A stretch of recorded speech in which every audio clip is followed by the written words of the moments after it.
Hello viewer, আমি মোহাম্মদ আজাদ ইসলাম। আজকে HSC ICT বিষয়ের সংখ্যা পদ্ধতি চ্যাপ্টারের 3 চ্যাপ্টারের বাইনারি সংখ্যাকে দশমিক সংখ্যায় কিভাবে রূপান্তর করতে হয় সেটা দেখাবো। তার আগে যারা আমার আগের ভিডিওটা দেখে নাই তারা অবশ্যই আগের ভিডিওটা দেখে আসবেন, তাহলে এই ভিডিওটা তোমার জন্যই বুঝতে সুবিধা। আগের ভিডিওতে দশমিক থেকে কিভাবে বাইনারিতে যাইতে হয় সেটা আলোচনা করা আছে, আর আজকে দেখব বাইনারি থেকে কিভাবে দশমিকে যাইতে হয়। আসুন দেখা যাক। তাহলে প্রথমে আমরা একটা সংখ্যা নেব যেটা অবশ্যই বাইনারি সংখ্যা। যেমন এখানে আমি এইটা নিলাম, একটা বাইনারি সংখ্যা যেটা একটা পূর্ণ সংখ্যা। এই সংখ্যাকে আমরা কিভাবে দশমিকে যাব দেখুন। তো আমার আগেই বলে রাখি যে আমি যখন 10-এর সাথে সম্পর্ক, অর্থাৎ কোনো সংখ্যাকে আমি যখন 10-এ রূপান্তর করি অথবা 10 থেকে কোনো সংখ্যাতে যাচ্ছি, তাহলে তখন আমার অবশ্যই 10 বেসটা কাজে আসবে না। সুতরাং এই বেসটা আমি বাদ দিয়ে দিব। তাহলে কাজে আসবে আমার এখানে যে বেস থাকবে সেটা। এখানে কি আছে? বাইনারি সংখ্যার বেস কত? 2 আছে। তাহলে আমি কি করব? আমি করব হচ্ছে এই 2 দ্বারা এই সংখ্যাগুলোকে গুণ দিব। ঠিক আছে, গুণ দিলাম, কিন্তু গুণ দেওয়ার পরেও আমার একটা শর্ত আছে, সেটা হচ্ছে এই সংখ্যাটার একটা অবস্থান আছে। এই অবস্থানটা কোথায়? এই 0-তে আছে, এই 1-এ আছে, এই 2-তে আছে, এই 3-তে আছে, আরও একটা যদি থাকে তাহলে সেটা 4-এ আছে। তাহলে ঠিক আছে, এগুলোর কাজ কি? অবস্থানের কাজ আছে। তাহলে আমি কি করব, যে যখন আমি বাইনারি থেকে ডেসিমালে যাচ্ছি তখন এই বেস দ্বারা এই সংখ্যাগুলোকে গুণ করব। কীভাবে গুণ করব? এখানে এই যে 1 নিয়ে আসবো, এই 1 নিয়ে আসলাম, ফার্স্ট 1। তারপরে এখানে যে বেস আছে 2, এই বেসের সাথে গুণ দিব। এই বেসের পাওয়ার কত? 3 হবে, কারণ এই 1-এর অবস্থান 3-এ আছে।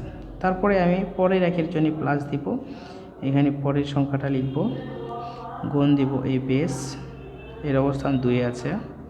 তারপরে এই সংখ্যার জন্য প্লাস দিব, এখানে 0 আছে, গুণ দিব 2, অবস্থান আছে 1। তারপরের সংখ্যার জন্য যোগ দিব, 1 আছে, গুণ দিব 2, অবস্থান আছে 0-তে। আচ্ছা, তারপরে দেখা যাক, আমি গুণ করে দিচ্ছি যে 1 গুণন 2 টু দি পাওয়ার 3, তো 2-এর উপর পাওয়ার যদি 3 হয় সেটা 8 হয়। 8কে 1-এর সাথে গুণ করলে 8ই হয়, যোগ 2-এর উপর 2 মানে 4 হয়। 4কে আমি যদি 1-এর সাথে গুণ করি তাহলে 4ই হয়, যোগ 2-এর উপর 1 মানে 2 হয়, 0-এর সাথে গুণ করলে 0 হয়, যোগ, আচ্ছা, কোনো কিছুর পাওয়ার 0 মানে হচ্ছে সেটার মান 1, কোনো কিছুর পাওয়ার 0 মানে সেটার মান 1। আচ্ছা, তাহলে এখানে 1 আছে, 1কে আমি যদি 1-এর সাথে গুণ করি তাহলে 1 হয়। তাহলে এবার যোগ করে দাও, 8 4 12, 1 13। এই যে দেখো, আমি বাইনারি সংখ্যা ছিল সেখান থেকে কিভাবে দশমিক সংখ্যায় আসলাম। এটাই হচ্ছে আমাদের পূর্ণ সংখ্যার ক্ষেত্রে। এখন যদি আমি ভগ্নাংশের সংখ্যার ক্ষেত্রে দেখি, যেমন দেখো এরকম 1 1 0 1, পয়েন্ট হচ্ছে 1 0 1, এই যে পয়েন্ট, হ্যাঁ, এটাকে আইসিটি ভাষায় র্যাডিক্স পয়েন্ট বলা হয়। আচ্ছা, তাহলে এটা একটা বাইনারি সংখ্যা, আমি যাচ্ছি দশমিকে। দেখুন এটা 0-ই থাকবে, এটা 1, এটা 2, এটা 3, আরও একটা সংখ্যা যদি নেই তাহলে এটা 4। তারপরে দশমিকের পর র্যাডিক্স পয়েন্টের পরে যেটা থাকে সেটা -1 -2 -3, আরও একটা যদি থাকে তাহলে -4, এভাবে চলবে। এরপরে আসুন ক্যালকুলেশন হয়ে যাক সেই আগের মতোই, এটার মতোই সেম। যেখানে ফার্স্ট 1 কোথায় আছে নিয়ে আসো, বা কী আছে ফার্স্ট সংখ্যা সেটা নিয়ে আসো। এই ফার্স্ট সংখ্যার সাথে এই 2টা গুণ করে দাও, এর পাওয়ার কত? অবস্থান কত? 4, এই পাওয়ার 4 হবে। তারপরে যোগ দাও, তারপরে 1 আছে, 1 গুণ 2 3 দাও, পাওয়ার 3 আছে, যোগ, তারপরে 1 আছে, 1 গুণ 2 পাওয়ার 2 আছে, যোগ দাও, তারপরে 0 গুণন 2 পাওয়ার 1 আছে, তারপরে 1 গুণন 2 পাওয়ার 0 আছে। দশমিক যেখানে, অর্থাৎ র্যাডিক্স পয়েন্ট যেখানে, সেখানে আমরা প্লাস ইউজ করব।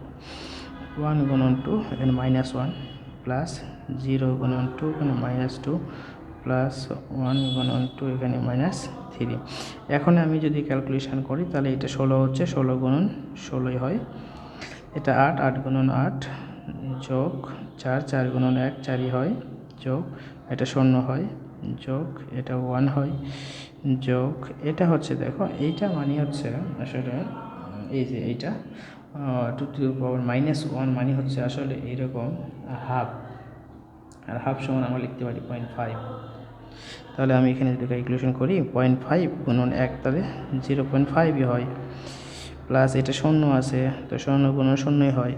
তো এইটা যদি আমি ক্যালকুলেশন করি, এটা মানে হচ্ছে 1/8, আর 1/8 মানে হচ্ছে 0.125, তাহলে 0.125 এরকম হয়।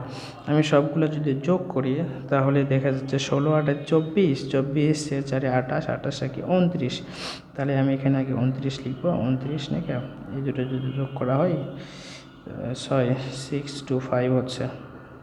আপনি ক্যালকুলেটরতে যোগ করবেন একসাথে, তাহলে আপনার জন্য সঠিক ফলাফলটা আসবে। আমি এখানে বেস দিয়ে দিব 10। এটা হচ্ছে পূর্ণ সংখ্যা আর ভগ্নাংশ সংখ্যার ক্ষেত্রে বাইনারি থেকে ডেসিমাল যাওয়ার পদ্ধতি। আমি আবারও বলতেছি, যদি ভিডিওটা ভালো লাগে তাহলে অবশ্যই লাইক, শেয়ার, কমেন্ট করবেন। আর যদি আগের ভিডিওটা না দেখে আসেন তাহলে অবশ্যই আগের ভিডিওটা দেখে আসার চেষ্টা করবেন। সবাই ভালো থাকবেন।